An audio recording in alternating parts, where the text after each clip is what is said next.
name's Jonathan Bernasso, and just a little bit about me before we dig into the agenda.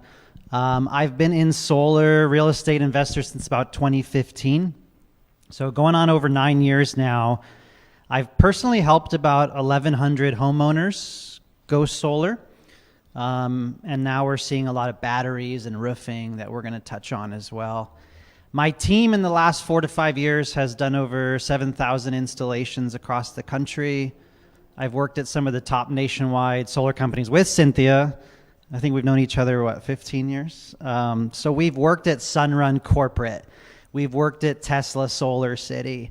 And now we're working at Powur. So we'll be best served to answer your questions and help you guys out. And I also do a lot of speaking and training, and this is what I enjoy to do. Cynthia. Yeah, so same. I've been in the industry for almost 9 years, have worked for some of the largest providers in the U.S. like Solar City, Tesla, Sunrun. We both represent the company Powur, like Jonathan said. And one of the things we've been doing most recently is partnering with real estate agents, bringing solar education to real estate and just really being the best Powur partners we can.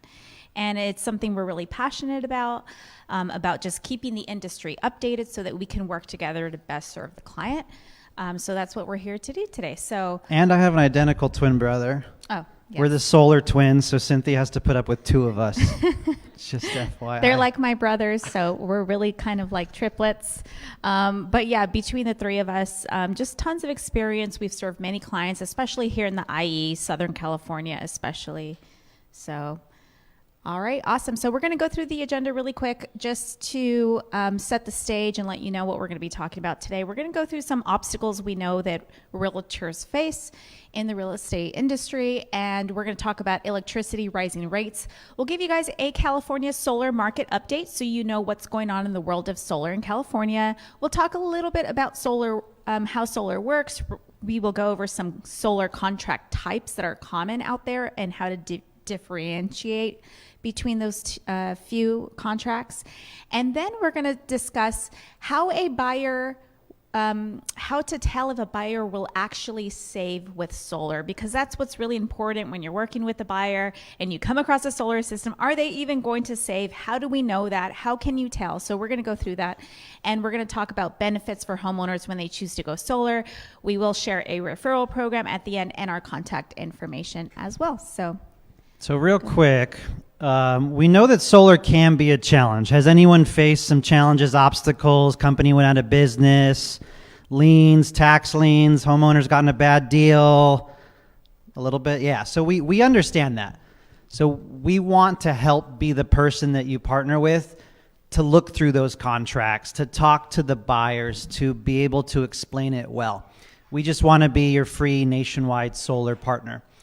If you believe that solar and batteries and EVs are the future, I think partnering and bringing those solutions to your clients is super important. It's likely the biggest purchase that your clients will make on their homes is solar and batteries. Does anyone know what % of electric car sales in California are electric? Total car sales. It's like a third. Over a third of the cars being bought by your clients, they're going to be charging in their house. So it's just important to think of as you're out there in the real estate industry. When you look at weather events, California, Texas, fires, the climate, there's a lot of factors that are affecting solar. And whether you like it or not, whether you believe in solar or not, whether you think climate change is real or not, the reality is that I truly believe 1 in 5 homes in our lifetime will have solar. And if you look at homes on the MLS, I'm sure you guys are seeing multiple homes every time you're pulling reports that have solar now. So I want to share a quick story before we dive into the fun stuff. As you look at these homes in Palm Springs, Coachella Valley, anyone stayed in an Airbnb in Palm Springs before? Yeah, I just got back. A lot of the homes there have solar. Why? Because it's hot as hell. And they're running the AC, and those owners don't want to pay for it, right? And then this picture on the right, I've helped about 3 or 4 of those homes in a block in Fontana go solar. So the quick story I want to share is I walked into a Palm Springs open house next to my buddy's Airbnb. And the agent was very professional. He started going through some of the features of the home, and then he said it has solar. And I said, what about the solar? And I'm just there, right? Bystander, normal civilian. And he's like, well, it has 20 solar panels. It produces 12,000 kilowatt hours, which is 10% of the home's historical usage. It's a Powur, sun-run monthly lease. There's a slight annual increase. At $160 a month, the normal utility rate would be $350. There's a purchase option after 5 years and every year thereafter. This was the agent in an open house. And my brother and I were just looking at each other like, wow, he's doing a good job, right? Like, how many agents know how to speak that eloquently to someone walking into their open house? And I was like, dude, you just gave the best solar explanation in 2 minutes that I've heard in an open house. So we hope to give you a little bit of that knowledge today and just make you a little bit more equipped, or at least be there to partner with you when you need help. Definitely. So we were talking a little earlier about obstacles that realtors come across. So this is what we've seen: liens that need to be paid off, companies that go out of business and can't be reached. That's a common one that I hear from my real estate friends. Buyers that are really just unsure about what they're coming up against when they're looking at different solar systems. Solar leases, when a buyer wants to own their solar, a resistant buyer, and different contract types, different system sizes, different payments. Solar can truly be quite complicated, right? So let me take the pressure off you. We've been in solar for 9 years. We're still learning every day. We attend multiple trainings per week. We teach trainings countrywide in California as well. And we still don't know everything. And so I'll take the pressure off you that you really can't learn solar overnight, but that is why having a solar partner is very helpful. So I wanted to give you quick 3 tips. When you come across a solar system, these are 3 things that you should always be asking from the listing agent or the seller of a home. You want to ask for any pictures of visible equipment. The reason for this is if you find out that that company has gone out of business, there's only a couple manufacturers of the visible equipment that you see, like Solar Edge and Enphase. Those are common inverter brands. And if you are having trouble contacting the company that installed it, this is how you can figure out who installed those. You can contact the manufacturer, and they can probably give you some insight as to who installed that. Also, the solar contract. You definitely want to get a hold of the solar contract. A lot of times you're asking for a lender contract and you have an idea of what they're getting paid, but the contract is nowhere to be found. You have to ask for the contract because you want to know what kind of system it was, what payments they're paying, what warranties are in there. And the third thing that I often see that is not asked for, that you want to get every single time you come across a solar home, is their electric bill. Not the solar bill, but the electric bill. Because when someone goes solar, they still, like in this territory, for example, in Southern California, Edison, they're still going to be connected to Edison, and they do still have a small bill. That bill can be rather large if they don't have enough solar on it. So it's important as an agent that you know and we'll be able to see, are they also paying a very large supplemental bill to Edison? Is the solar not covering everything? And the only way you're going to know is if you get a hold of the electric bill. So those 3 things are really, really important to get every single time. And here's the good news about what's going on right now. We are seeing less liens. Company-wide, nationwide, solar companies are not doing the first position liens anymore as much. And so you're going to see a lot less of those. You are going to be seeing more UCC1 fixture filings. Most of those are liftable upon refinance, liftable upon sale. Also, one thing that really helps if you do come across a solar home, as solar partners, if you guys need a contract review, I'm always happy to do one. It's very easy for me to take a look at a contract, send you a few bullet points that you can share with your seller or your buyer as far as, is this system sized correctly? Is it a good value? Are they actually saving money, and about how much? So I can actually give you a breakdown. So if you need solar contract reviews, definitely make sure to save my information. And I do that free of charge. It's really just all about making connections for us. And the third thing, right, is having that solar partnership for a white glove customer service. If you do have a partnership with us, then if you have buyers that are taking over a solar system, you can introduce them to your solar partner and you can say, hey, here's Cynthia or here's Jonathan. If you ever have any questions in the future about your solar system, reach out to them. They can be a resource to you. Two points if I can add as well. Sometimes some agents would like to have the solar system looked at. So a diagnostic, a review, check the panels, check the inverter, make sure it's working. So we have contacts, electricians, licensed companies that'll do that for around $250. They'll go out and test the system, make sure it's working, and do that. And yeah, like Cynthia said, I just had an agent the other day send me their solar agreement.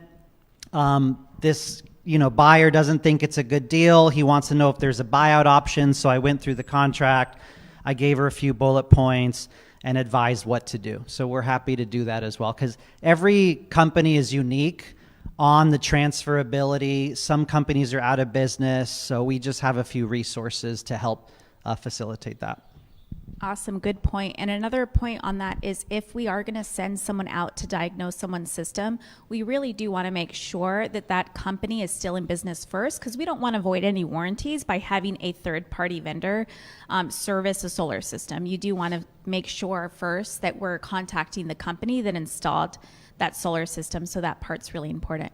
So before we get into the good stuff, I wanted to show you really quick how electricity is measured. So this is a snapshot of a Southern California Edison bill. When we're designing a solar system, we're looking at how many units of electricity does a home use. And on this bill, you can see from March to March, this homeowner used this amount of electricity. It's measured in kWh, kilowatt hours. You can see that March here, they consumed 803 kilowatt hours.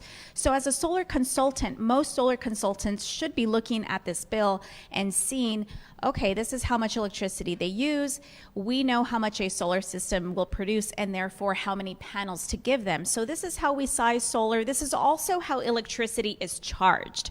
So if you look at the very top, you can see this homeowner is paying at mid-peak 50 cents per kilowatt hour, off-peak 37 cents, and super off-peak 34 cents per unit of electricity. And so there's different prices per unit of electricity per kilowatt hour. So the kilowatt hour in electrical language and solar language is very important.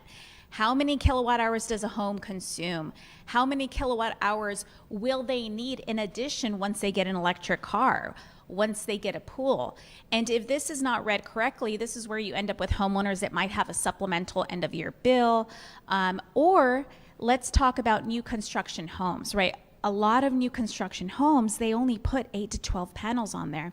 That's not enough for the average consumer of electricity. So it's only going to cover a partial amount of the kilowatt hours. So the kilowatt hours are very important to determine the sizing of a solar system and to determine what is someone paying per kilowatt hour today and what would that look like with solar. So since 2003, national average utility prices have nearly doubled. If we haven't noticed, has anyone noticed bills going up? Not just electricity, right? Everyone's laughing. Yes. Our Starbucks is $7. What the? Mine was $8 for the ad shot this morning. So homeowners are hurting. Our clients are hurting. Everything's gone up, not just electricity, but water and everything you can possibly imagine, right? This year was especially enormous in the winter. Edison specifically had a very large increase. And so this summer, we are expecting the average 2,500 square foot home to see bills in the $1,000 range, which is pretty wild to think about. So rates are going up. This is a never-ending story. Jonathan, I don't know if you have anything to add to this. I think the next two slides show the rates. Yeah, I was looking at this myself too. So in 2021, the price per kilowatt hour was 23 cents per unit of electricity. These are the current rates this coming summer. From 5 to 8 p.m., the average consumer is going to be paying 65 cents per unit of electricity. This is 2024. So when homeowners are saying, what am I doing wrong? Something's broken in my home. Something's not working. No, it's just that the same electricity they were using just a few years ago has nearly tripled. So if you have a consumer, if you have a homeowner that's using electricity between the hours of 5 to 8 this summer, they're going to be paying a pretty high price per kilowatt hour.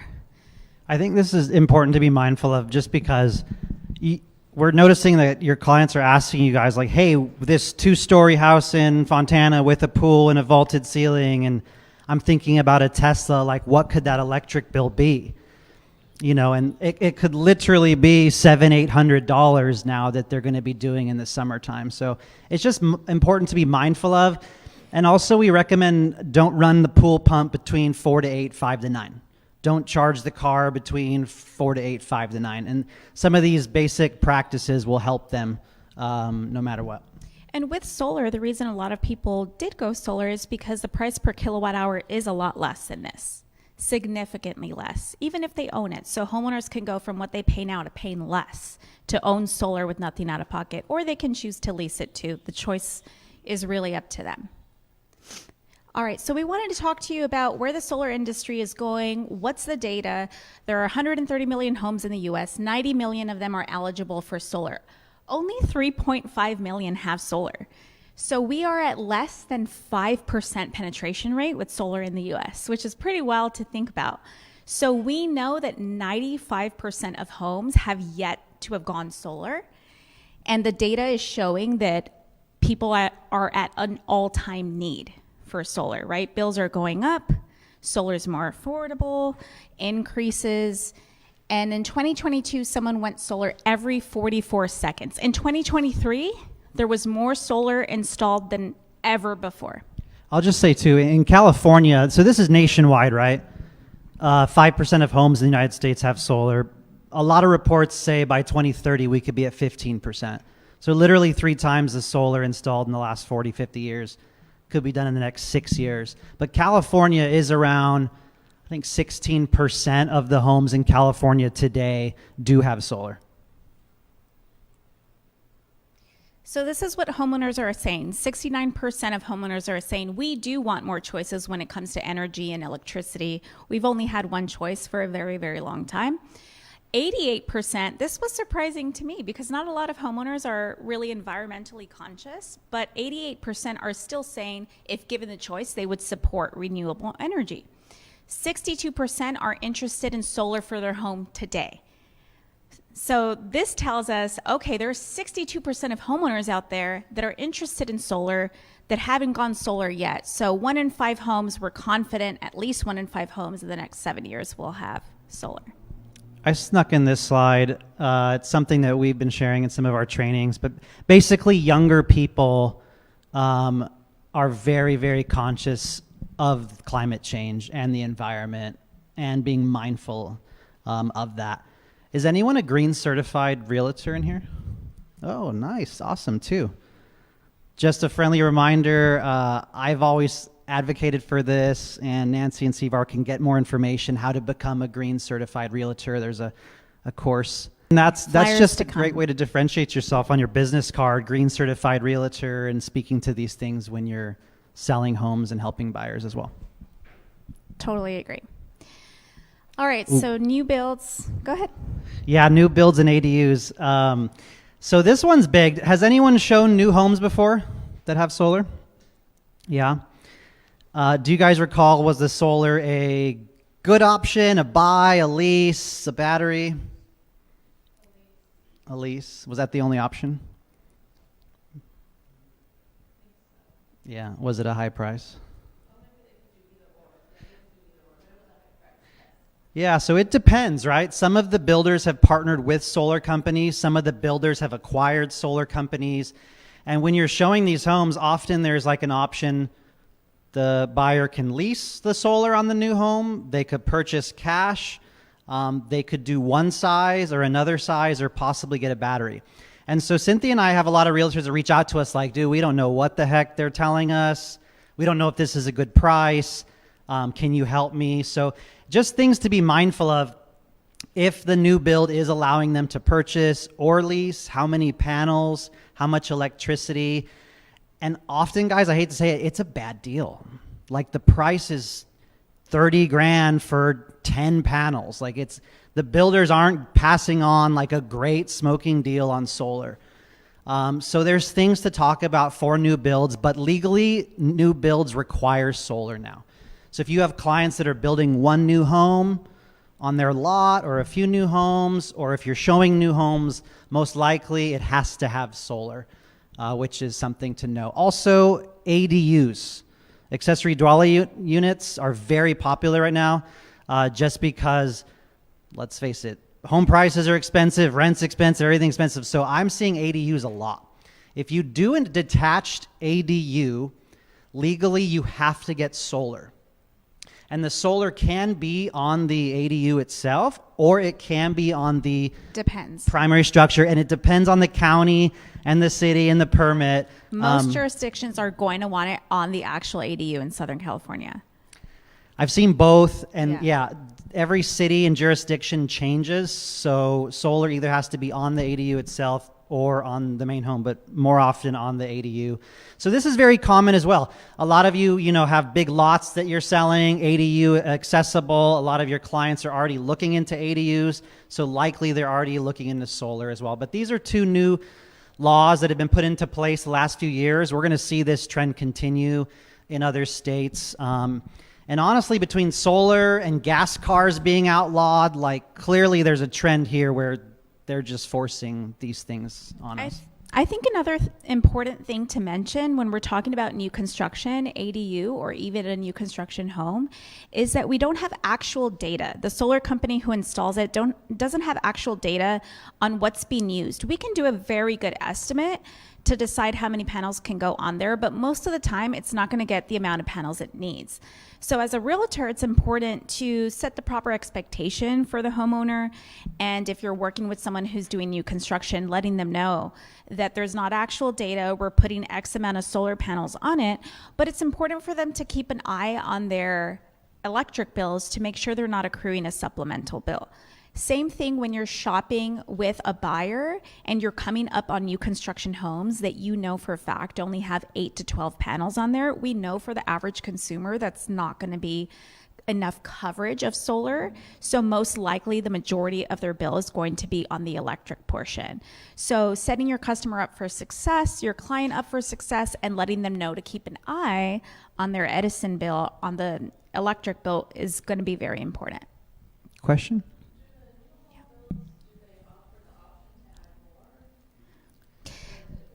Typically not, and the reason that the question was, with new home builds, do they usually give you the option to add more? Usually they do not, and there's a reason for that, because it's usually built in with the sale. The developers are trying to keep that price low, and adding too much will price it out. Yeah, I've seen size 1 or size 2 like one time, but often it's pretty restricted. And if that homeowner has a family, or they're going to get a jacuzzi, they want to run the AC, they want to charge a Tesla, 6 panels or 10 panels is not going to satisfy their needs. So often we'll get pulled into that and say, hey, what should I do now? And then how can you come in later is part of the conversation. They can always add panels later. So that would be the remedy to that. All right, and just a general explanation, and we are going to take some questions at the end. We're just going to move, so if you could just write those down and hold on to those. As far as solar and how it works, just a really general explanation. Once we determine how many kilowatt hours a homeowner is using, that allows us to use our software to take decades of weather data to see the home's exact position on the earth, to see what each solar panel on each part of their roof is going to produce what, and what is going to have them hit their annual targets. And then we have a discussion with homeowners about, are you planning to add a pool? Are you planning to add a spa? Are you planning to get an electric car? Things that are going to increase your electricity usage. And we can determine how many more panels they would need. But once we determine how many panels are needed, the solar panels capture the sun energy. We have inverters that are converting that energy to the same electricity that's being used right now in this building. It's just coming from a clean, renewable source. And there are also batteries. So at nighttime, solar panels are not producing. That solar stores in a battery, and that home is using power from the battery at night. Now, this is something that is newer with California. Now it is highly recommended to have batteries on solar systems. In the past, what would happen is the solar produced would get sold to the utility company. The utility company would credit the homeowner for it, and at night, the homeowner would use electricity from their electric utility because they gave them solar in the daytime. So it was giving them solar power and then taking electricity from the utility company. But now what we recommend instead is storing that in a battery, because the utility companies are not paying the same anymore. So that was a big change that you may have heard of that happened in April of 2023. Utility companies used to pay 1-for-1 for the kilowatt hour, and now they're giving an average of 5 cents per kilowatt hour. So you guys are going to be seeing a lot more batteries coming to the market. So let's talk about, I don't know if you wanted to say anything else about that or the benefits of storage. Yeah, that was a year ago. It's called net metering 3. So the utilities did change that. If there's old solar systems that are out there, though, they are grandfathered in 15 to 20 years for those benefits, and those do transfer. But as of a year ago, in California in particular, the utilities stopped paying for excess energy. So now we really do need 1, 2, 3 batteries to store that energy during the day and then take it back at night. And for a little bit extra, these can be used as blackout protection as well. So when the grid goes down, these batteries kick on. This is also really helpful to know if you're showing homes along the foothills, because, you know, if you're familiar, when there's wind and storms and there's sparking on the electrical lines, that can cause fires, right? We saw that in Hawaii. We saw that at the Paradise Fire in Northern California. So now the utilities are like, oh, it's windy, it's dry, it's hot. We're going to shut down your power along the foothills because we don't want the liability. So if you are showing homes along the foothills, if you're dealing with that high net worth client, the battery conversation, blackout conversation, or maybe generators is just something to be mindful of. Yeah, and there are a lot of benefits of battery storage. And Jonathan touched on this, but there are 2 types of batteries. Batteries don't always equal backup power protection. That's important to remember. So when you come across a battery, it might just be storage where the solar power stores in that battery so that the homeowner can self-consume their solar power at night, or a battery can be equipped to provide backup power. When you see a battery, it does not always mean it provides the home with backup power, because that's what's new in California, that we're seeing a lot of homeowners invest in storage-only batteries, which means if the grid goes down, their solar also has to shut off unless they have the upgraded battery where they have backup power. So that's important to know. Don't always assume when you see a battery that it's going to provide the homeowner with backup power. You could always find out by seeing what the manufacturer is. Like right here, for example, if this were clearer, you could see Solar Edge, or you could see that that was Enphase. So you could contact the manufacturer and find out in what mode is this battery and is it equipped for backup power. I have a battery, and it knows when there's a storm coming, so it retains the power, so that during that day or two storm, if there's a blackout, then I have power, which is really cool. Excuse me. I do think that there's a day, I just want to implant, I think there's a day in 5-10 years where most homes have batteries. Most homes have electric vehicles. And that's the future that's going to be here. That's what we call microgrids. So the utility can actually turn off a coal plant or a backup coal plant because there's enough batteries out there that during a blackout they can pull energy from.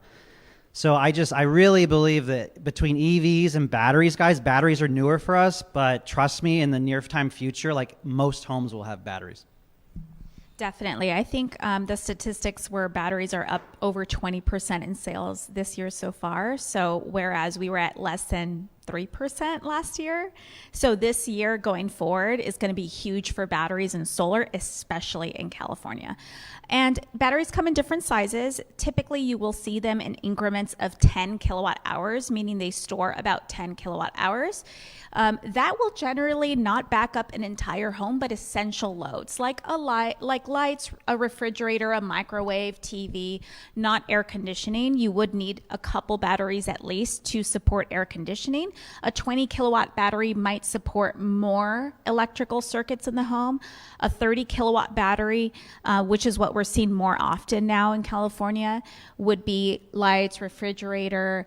This is where you get into air conditioning backup. And it really all depends. We have to do a load calculation for each home to see what circuits are currently there, what can be backed up, what can the batteries support. So each home is different, and each home gets a custom quote for that. Roofing, sexy topic here. Roofing. Does anyone know where this home in the middle is? If you can guess the street, I'm going to get you a Starbucks gift card. Is that around here? What city? It does look Close. like Pasadena. It's Claremont. So Indian Hill, downtown. That is a roof that we did, presidential composition shingle. So it's an upgraded roof for a nicer home, smack dab in Indian Hill. And the solar panels are on the back. So every time I drive by it, I take a picture for myself. But the reason I want to bring up roofing, guys, is because your clients are likely going to replace their roof. I want to say 30% of the clients we help go solar need a new roof. They go hand in hand. We can do roofing with solar and batteries and EV charger. We can finance it together. We could put it on the same contract. We can even possibly lease it together. So a lot of times when a client's looking at a roof, they're also looking into solar at the same time. There's even added tax benefits. So if your clients are replacing the roof and they put solar panels on, they can also claim possibly a tax credit, talk to your CPA, on the roofing as well. And we're financing. I mean, I've just done 2 recently where they want roofing and solar all together financed. So this is very common. 1 or 2 things I would just let you know is, in case you don't know, like there's obviously shingle roof. It's the most common. There's concrete tiles here, which have a underlayment underneath, right? That underlayment can be 30, 40 years and might need to be replaced. So your inspectors don't lift up the concrete tile. But if that hasn't been touched for 40 years, that can be, $10, $15, $18,000 of work. And I have often seen where the realtors just don't take the time to look at the roofing inspection at all. The leaks, the flashings. 2 years later, I'm getting a call, my roof has issues, Why didn't I know this? I just got my house. And I'm like, well, your realtor didn't look at that inspection report at all because it was pretty torn up. And they probably should have tried to negotiate or get some credits or make advice at that time. So roofing is very important. Obviously, there's concrete tile, metal roofs, and some different roofing types. We also do ground mounts. So that's in Diamond Bar in the country, the gated community. I've done multiple systems there. And so when there's enough land, I've even done it on smaller homes in Diamond Bar. When there's enough land, we can put them on the ground, especially for complex clay tile, delicate homes, things like that. And then lastly, when you look at maybe the inspection report from your surveyors, in the attic, if you look at like the wood up above when you go into the attic, you can see it might not be plywood. It might be skip sheathing, decking. It might even be cedar wood shake that was there and they just put a layer of comp shingle on top of it. That's not to code anymore. And so then what needs to happen is you need to rip all that off, put new plywood, put new insulated barrier, and put your new roofing. And I'm telling you, often than not, if they're doing roof, they're also looking into solar as well, or that roofing company is also pitching them on solar. So I really believe, as a professional, if you bring the solution to your clients, the tax savings, a trusted referral company, otherwise they could really get taken advantage of by a door knocker a bad lease, a tax hero PACE program. Yeah, and we have seen, that's a really good mention. We have seen a lot of companies, solar companies, that will just put a solar system on a pretty old roof. And it's putting the homeowner in a compromising position, because then they're going to have issues with leaks possibly down the line in just a few years. Then they're going to have to pay to remove the solar panels, redo their roof, and pay to have them reinstalled. And that's not a fun surprise for a lot of homeowners. And so there are solar companies that do it the right way. They do a proper roof inspection, make sure that there's not limited life on that roof. And so that is why we find ourselves changing so many roofs, because we would rather our homeowners, roof and solar, live a long, happy life. And Jonathan is right about home inspectors. Many home inspectors will not lift the concrete tiles to check the paper underneath. That's so, so important. So if you do work with the inspector, that's a pro tip. Make sure they're checking your client's paper underneath those concrete tiles, because that's really where the wear and tear is. That's where issues come down. And it would be very nice, as a realtor, to say, hey, by the way, I had them double check the paper. You're good. It looks great. Or, oh, I found an issue, here. And so that's usually what we find with concrete roofs is new homeowners especially, we come to find that the inspectors are not checking that. So, all right, let's go over some common contract types that we see in solar. We broke them into 4 different categories for you. So the 2 that are my personal favorites are cash and loan. These are some of the most popular over the last few years. We saw a lot of purchased solar systems over the last few years. A lot of homeowners do choose to go with a 0 down loan. And we've seen interest rates rise just like in the real estate industry. And so more people are now looking at PPAs again. PPAs and leases were very, very popular in the past. They're having to come back because interest rates for financing solar are high. So you are going to see a comeback of PPA and lease type products. Now, one thing that I wanted to mention in the difference is typically when you purchase a solar system with cash or loan, you're getting access to the federal tax incentive, which is right now 30%. When homeowners go solar, 30% of their solar system is returned to them in the form of a federal tax credit, and that's $1 per dollar tax credit. So for a lot of homeowners, and of course they have to consult with their CPA, but for a lot of homeowners that owe money this at tax time, this will deduct dollar per dollar against what they owe on the federal. And for a lot of homeowners that are typically getting a federal return, they typically will get more in their returns. So it's a huge, huge value when the average tax credit is about 10 grand. On a PPA and lease, the solar company keeps the tax credit. The homeowners do not. And so those are the main differences. The warranties do differ from purchased products to non-purchased products. You guys will also see a lot of variations and customization of the PPA and the lease. PPAs are easier to purchase. Typically, PPA solar will give the homeowner more options to purchase throughout the contract than a lease will. Any other differences you wanted to mention here? Yeah, there's quite a few nuances. When it comes to paid off solar, that's the best, and that can add some home value. So if you're listing a home and it has paid off solar, that can add some home value compared to the neighbor that does not have a paid off solar system. Appraisers still fight on this a little bit. So the more documentation you can give your appraiser about that solar system, if it is paid off, will help your client's home value increase. And then depending on the loan or the rental lease, whatever you want to call it, there are different transfer terms with those products as well. I did want to also give one quick example on a cash system, right? So just on that tax credit, the other day I sent an email for a homeowner. They use quite a bit of energy. I think it was West Covina, needed a brand new electrical panel. They were going to get a battery. They were going to get a solar system. They were going to get the blackout protection. All in cash was like, let's just say 40 grand. And that's a 30% federal tax credit. So that's $12,000, 28 grand. To add home value, to eliminate your $4,000 Edison bill, to have blackout protection, and to lock in your energy costs and avoid Edison for the next 20, 30 years.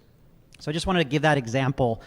But every home, every system, every size, every price is different, so we always have to consult for that. And here's the good news too about these contract types, right? Especially the loan, the PPA, and the lease. Almost 100% of the time when you come across these three, you can be confident in knowing that that was secured at a price that they cannot pay their utility today.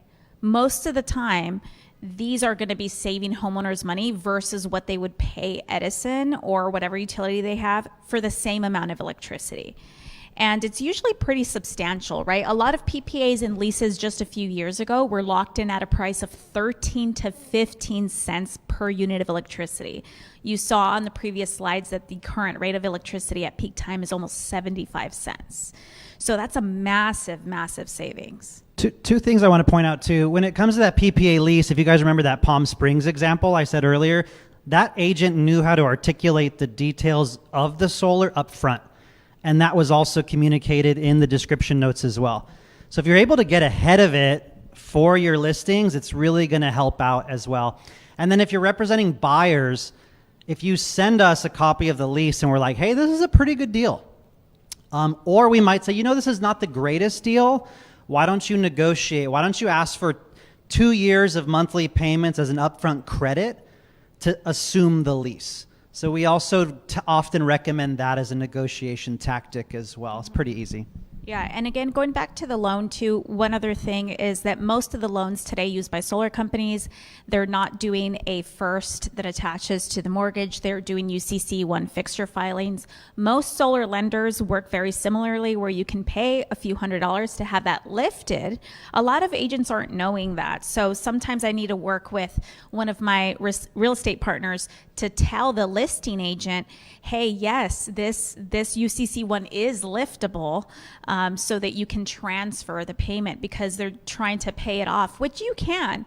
They can pay it off and just include it in the price of the home, but most of them are now liftable, and it just really depends. But if it's a UCC1 in a lot of cases, it's going to be a lot easier. Another thing you want to be aware of if you come across a solar loan that you may have already noticed is if it's a recently purchased solar system with a loan, it always starts at a lower payment, but if the homeowner didn't apply their federal tax incentive back in, the payment goes up again. And so that's really important to know because sometimes the agent will think that the payment is $200, but it goes up at month 19 to $300. So it's important to take a really good look at that loan contract and see if they made that pay down payment, because if not, then the payment most likely is going to go up. Do you have anything else on this?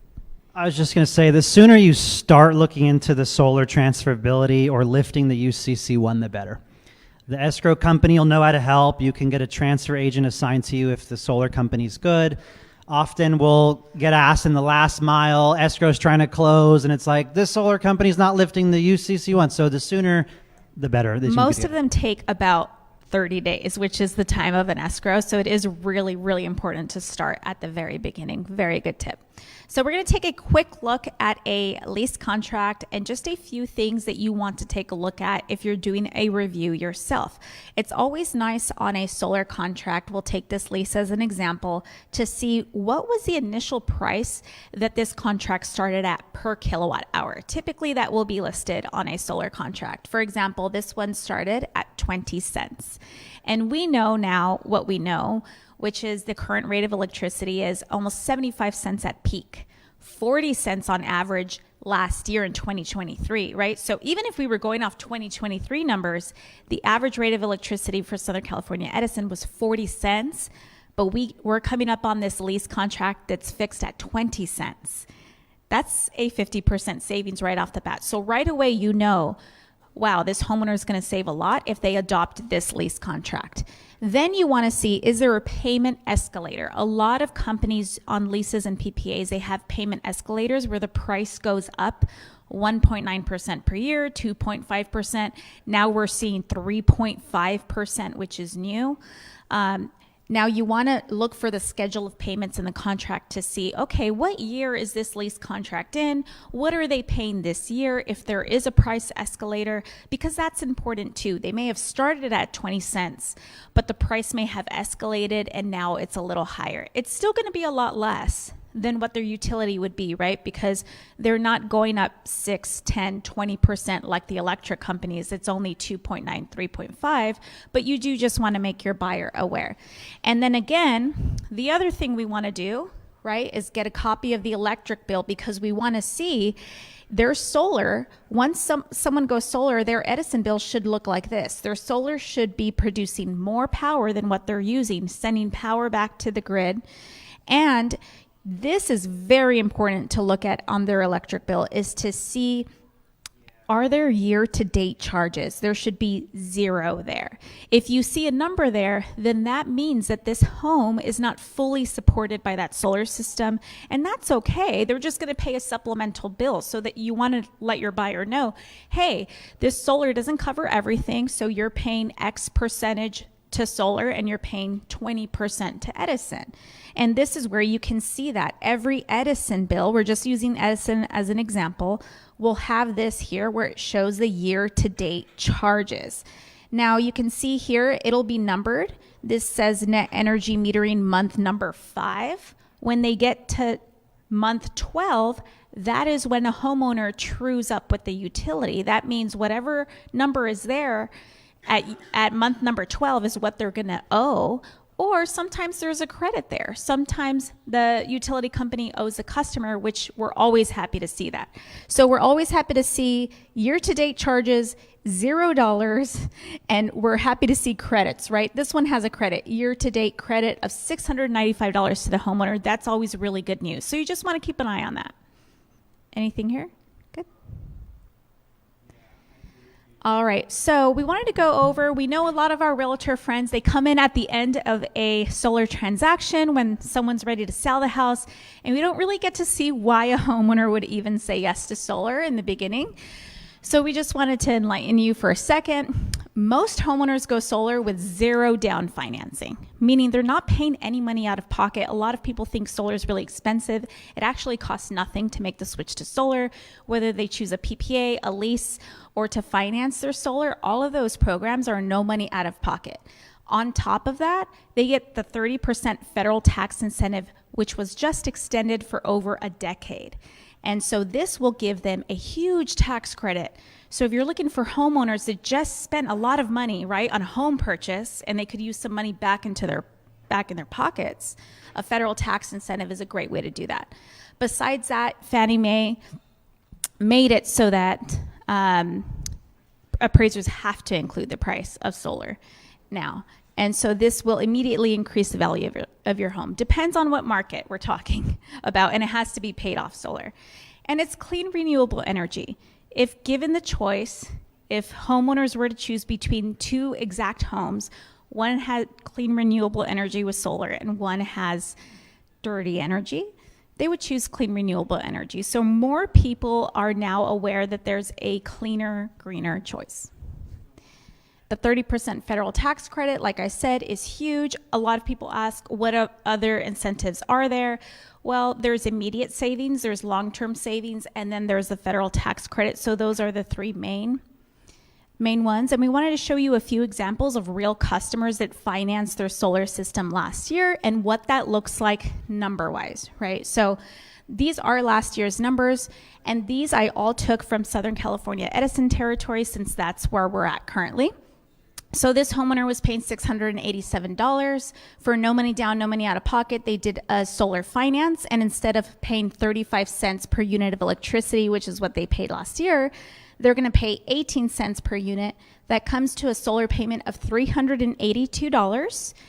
And so immediately they saved over $300 a month by making the switch to solar, and that was a system that covered all of their electricity, and we upgraded their main electrical panel. And their federal tax credit was $22,000. So this homeowner specifically typically owes at tax time, so they owed $22,000 less on their federal tax return. They were very, very happy. This homeowner is more what we see as an average, went from a payment of $353 to $233. So it was $100 savings. We actually did a main panel upgrade for them and an electric vehicle charger. So there was a smaller gap in savings than over here, but they still saved over $100. and federal tax credit $14,000. They bought their son a car with that, which was really cool to see. So here you could see 25-year savings too. What do they avoid by going solar? Here, this homeowner is set to save $96,000, assuming the electric company only goes up 5% per year, which they do not. They go up much more than 5% per year. This one over here, over $200,000 in savings over 25 years by just making the switch to solar. And then lastly, this homeowner over here had a full re-roof in their contract. So again, a smaller gap in savings, but they went solar and got a brand new roof for less money than they were paying the electric company. So they went from a payment of $376 to $304 and got a $13,000 tax credit. And these monthly payments for the solar are fixed too, right? Those aren't going to change as the utility continues to go up. Correct, yes. So these are all ownership because that's what was more common last year. And the ownership payments do not go up in price for these specific examples. They stay the same. And the homeowner, instead of throwing that money away to the utility, they're really paying themselves, right? Because they swap their liability of a bill into an asset and they're putting money back into their pockets. And these loans too can be paid off. So that's why a lot of homeowners chose to own their solar. Right now, with today's prices, they can actually lease their solar system or go with the PPA for even less than these numbers. So that's why we're seeing a resurgence of those type of contracts. Just to throw out a pro tip too, we've helped many agents. We have one in particular. She's a top performer nationwide at her brokerage. And she took every Monday evening to call 20 of her clients. And she went solar and was happy. And then she helped her mom go solar. So as she's calling back her clients every Monday, she's realizing 30 to 40% when she's checking in, how you doing? How's the family? How's the loan? Yada, yada. Hey, by the way, are you looking into solar? Have you already got door knocked like all my other clients? Because I went solar. My mom went solar. Some of my other clients got solar. This is something you really should look into. So she found that 30 to 40% of her clients were already saying yes. And 1 in 4 was already getting it. So it's just a really great touch point as the professional to be able to circle back to them, get more referrals for your business. And then, of course, we have referral options as well. Really good mention, and I'll share a story too. I had someone knock on my door a couple months ago trying to sell me solar, and I broke his heart and let him know I sold solar and I already had solar on my house. But the deal that he was trying to pitch me was so bad that it would not have covered my entire bill. He didn't know about adding battery storage, but he's out there in neighborhoods knocking doors with just lack of education. I actually made him sit there with me for 15 minutes so I could show him how to sell solar responsibly. These are people that are knocking on homeowners' doors, and not all of them are bad. Let me tell you, we have really good door knockers, reputable in our company too, that are very well trained, but not all of them are good. As entry-level solar representatives, usually they start off door knocking. And he confided in me that his company was going out of business, and he's still out there signing up people. And then after we spoke, I thought maybe he would pack up and go home, and he went to go and try and sell my neighbor's solar. So all this to say, right, this is part of the reason why we're out here connecting with real estate agents, spreading education, not only to spread education, but also to be a trusted resource, because we know how to do solar the right way, and it's not always done the right way out there. And a lot of people aren't properly educated on how to sell solar responsibly and how to keep up with the current updates that are going on locally and nationally as well. So we want to share with you what makes our company special really quickly. One of the things that attracted me initially was seeing that they have a 30-year warranty when they purchase a solar system. So this truly protects homeowners and gives them the best protection in the solar industry. Parts, labor, and roof penetrations. So when a homeowner goes solar with us, they're properly protected. And it's a transferable warranty as well. Besides that, this company we work with is A+ rated on the BBB for 4 years in a row. They've ranked on the Inc. 5000 magazine as one of the most promising, fastest growing companies in America. That's over 30 million businesses, not just solar businesses, but businesses in general. We're also a certified B Corporation, which is a very hard seal to get. It shows that we do business with integrity. We're transparent with our books. It was very hard to get that, very hard to keep it, and not many solar companies have it. So something we're very proud of. We're 5-star rated on Google as well. Also just a very solid company. I come from 15 years of customer service before solar, and it's very important that our clients return to us, that they're happy and they have good experiences. So very good customer service as well. For many of our clients and for our realtor partners as well, we do have an ambassador program that is completely free to join. If you are looking to refer a client, it's $1,000 that you would get once they install.